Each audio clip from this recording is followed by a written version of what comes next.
Hey everybody, this is the dashboard. This time we're taking you out to the Yulee Cars and Coffee monthly meetup for June. And this is the pole cam.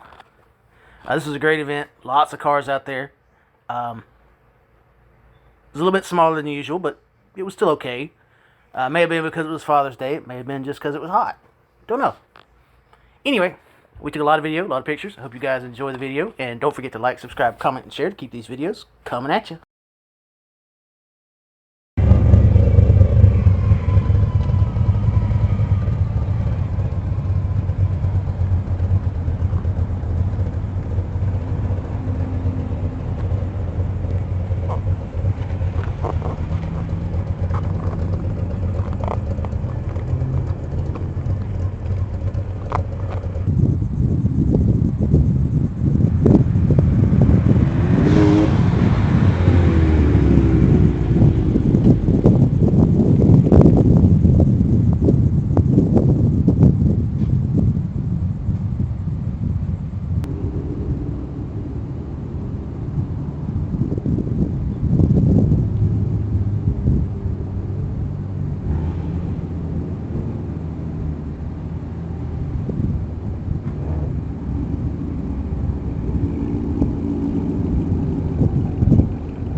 You're learning on old crappy cars first, right?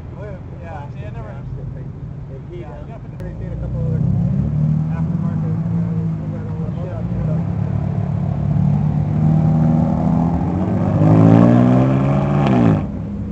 Love that car. I'm this close, maybe. I don't know. I'm waiting on Bitcoin. Yeah. Waiting. I just saw one online. I got a lot more room in that. For $329. I was like, damn. Yeah. it, I earned it. So. Exactly. So what's the top end? 212. 220? Oh, really? 212? 12. Is it governed there? Yeah. No. No? That's where you got it? No, that's just maximum aerodynamic and horsepower and weight. Okay. 212 who top makes speed. them? What's that? I mean, where are they made? Where? Yeah. In the UK. Oh, in Outside British, London. Yeah. British car. You know that? I don't know anything. I mean, that's... Unbelievable performance. The tech is amazing. The handling is such Does that rear swing, is it on a button or is it automatic? It's, I turn it on. They just look too much alike to me. And so I had buddies up in Ohio that were big Porsche fanatics. And the one guy was an instructor in road cars until, what, the F1. The first one. Hope y'all weren't telling any secrets. Alright everybody, that's going to wrap up this video from the Yulee Cars and Coffee monthly meetup for June. Hope you guys enjoyed the video. And if you did, don't forget to drop us a like, a comment, share us around to all your car people and non-car people. We don't discriminate on this channel. And if you did like the video, help us out. Drop a subscribe. You'll get first dibs on all our videos. They'll come right to you. We're trying to reach 500 subscribers to get our initial monetization goal. And any help you can provide would really be appreciated. Like I say, if you like this video, don't forget to like, subscribe, comment, and share. And we'll keep them coming at you. Anyway, we'll see you guys on the next one.